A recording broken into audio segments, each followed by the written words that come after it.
They laughed when Lena Hart ignored the drone survey and started following old scars cut into trees. By noon, the land buyer was waving a digital map, saying 12 acres of her hardwood ridge were not hers anymore. But Lena was not following trees because they looked old. She was following the marks her grandfather said would lead to the buried cornerstone.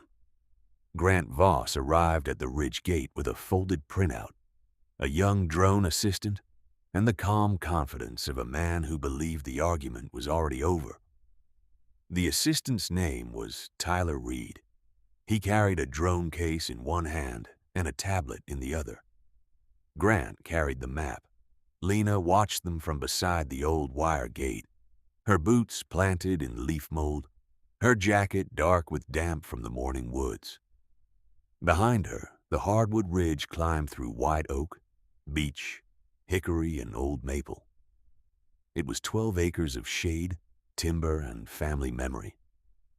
Grant opened the printout across the hood of his truck.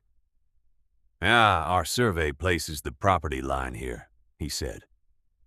His finger traced a red digital line across the map. "That puts this section of ridge outside your deed."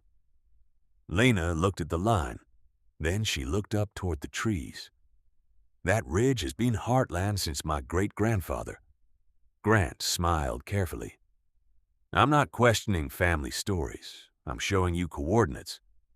Tyler lifted the tablet. The drone pass matched the creek reference. GPS points are clean. Dale Mercer had stopped by the gate by then. Roy Bannon came behind him.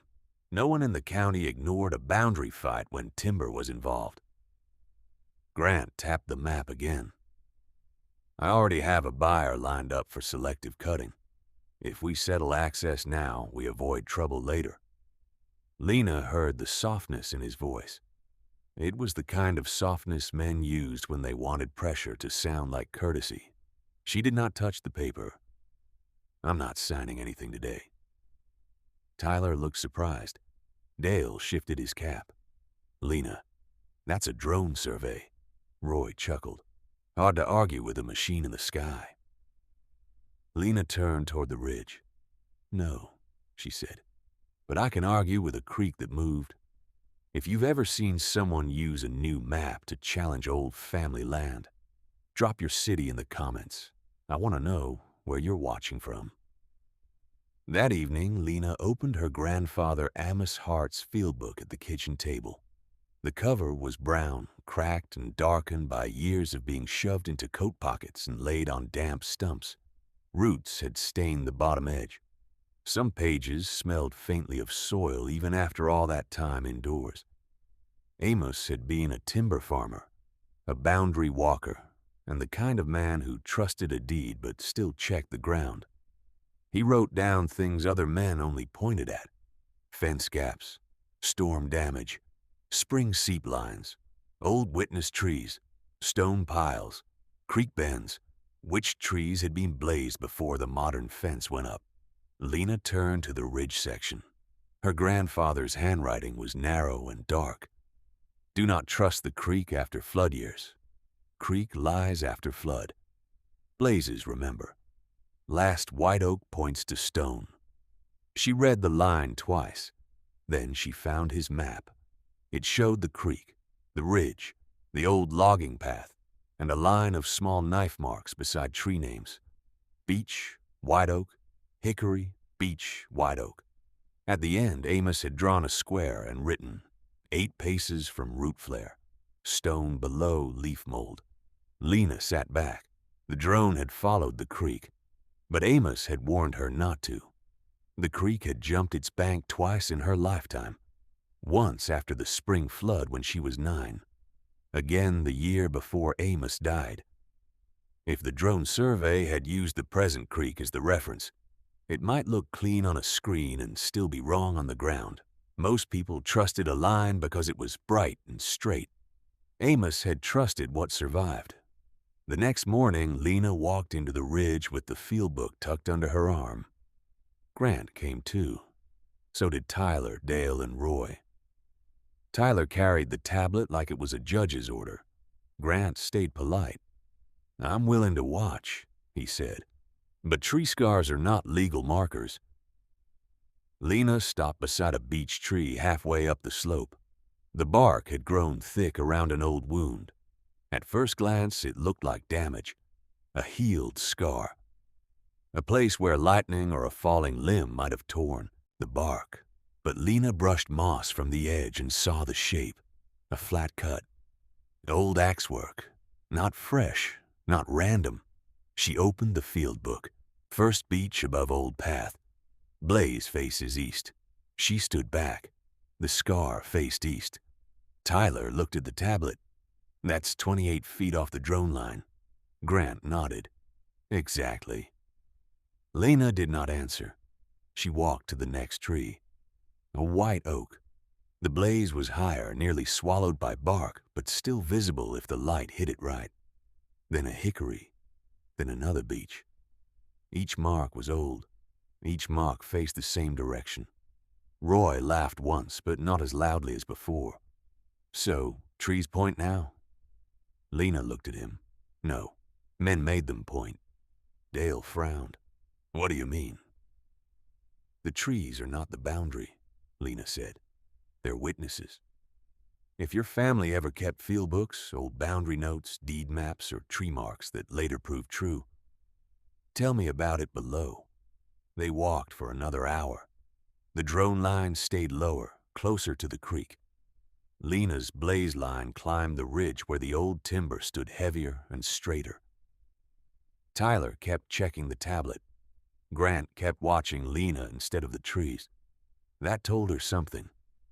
Men who are sure usually watch their own proof. Men who are worried watch yours.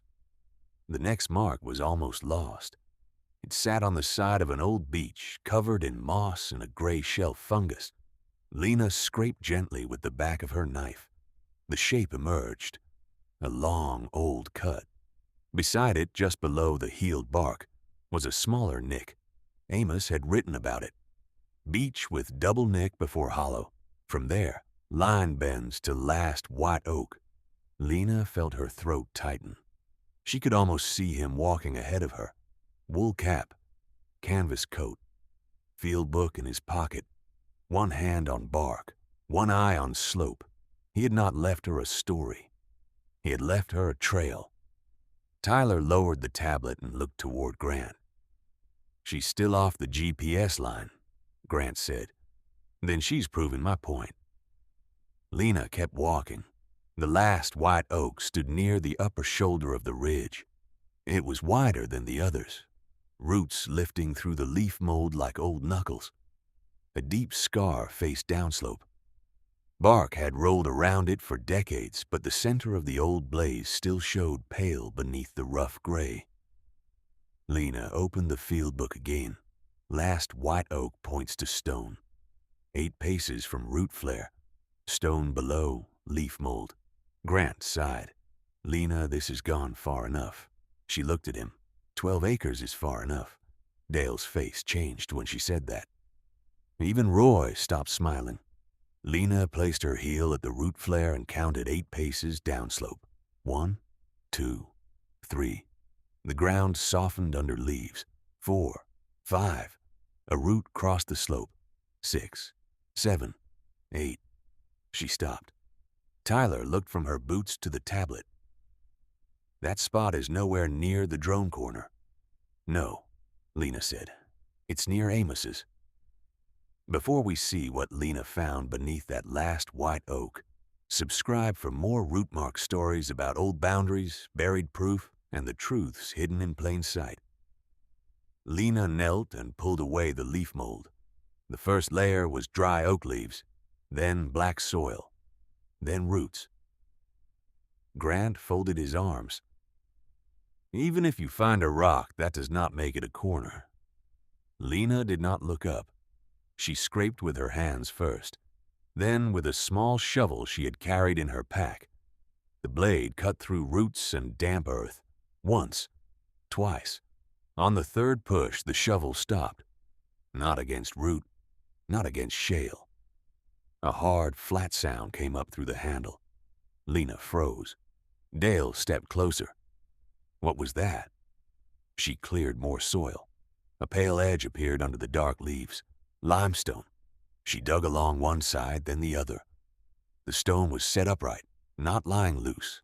Half-buried, heavy, old. Tyler came closer despite himself. Lena brushed the face clean with her sleeve.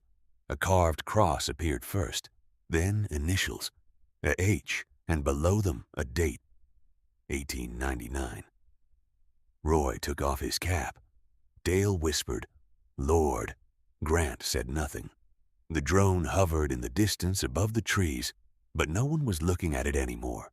Lena sat back on her heels, her hands black with soil.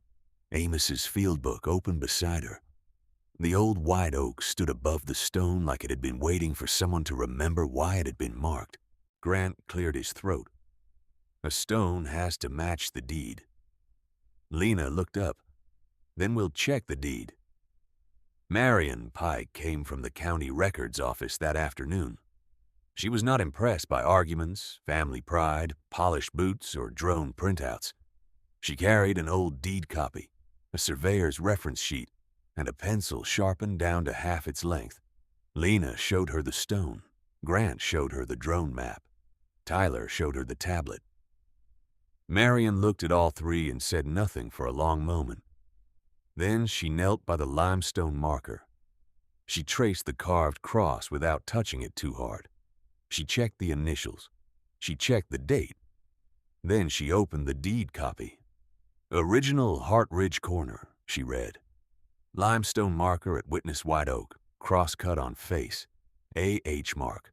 Creek lying east by Old Bend." Grant shifted. "The drone survey used the creek." Marion nodded. "I see that." Tyler said, "The creek is on the map." "It is on the current map," Marion said, "but the old deed references the Old Bend." She pointed downslope. "This creek has shifted. More than once." Lena looked at the last white oak. Marion continued, "When a watercourse moves and the deed calls to a fixed monument, the monument controls, especially when the witness trees and field evidence support it." Grant's jaw tightened. "So you're saying the drone is wrong?" Marion looked at him. "I'm saying the drone followed the wrong reference." Tyler slowly lowered the tablet. Dale looked at the blazed trees behind them. Roy stared at the stone like it had spoken. Grant folded the drone map once, then again. The bright red digital line disappeared into itself. By sunset, the orange logging flags came down. Tyler removed the first one from a beech tree without being asked. Dale took down 2 more. Roy carried the bundle back to the gate. Grant stood near his truck, quieter than he had been all morning. He did not apologize. Men like Grant often confuse silence with dignity. But he didn't mention access again. Lena stayed by the last white oak until the others left. She brushed the stone clean one more time. Then she opened Amos's field book and wrote beneath his note, "Stone found. Ridge held. You were right." She waited for the ink to dry in the cooling air. Dale came back before leaving and stood a few feet away. "I thought you were chasing tree scars," he said. Lena closed the field book. "I was following them." Dale looked at the old blaze on the white oak. "I didn't know a mark could last that long." Lena rested one hand on the bark. "Grandpa never said the trees owned the line. He said they remembered where to look." Dale nodded slowly. The ridge grew quiet around them. The creek moved below, still running in the wrong place for Grant's map. But the stone had not moved. The roots had grown around it. The leaves had covered it. The years had almost hidden it. Almost. If this story found you at the right time, share it with someone who knows land does not forget just because a new map says otherwise. Drop your city in the comments and tell me if your family ever had an old boundary, field note, or deed marker that proved true. Because the creek had moved. The drone had followed it. The map had made the mistake look clean, but the blazes still faced the ridge, the white oaks still pointed downslope, and the cornerstone was still there, under roots, leaves, and all those years of silence. Grant had brought a machine that could see from above, but Amos had left Lena something better, a way to see what stayed.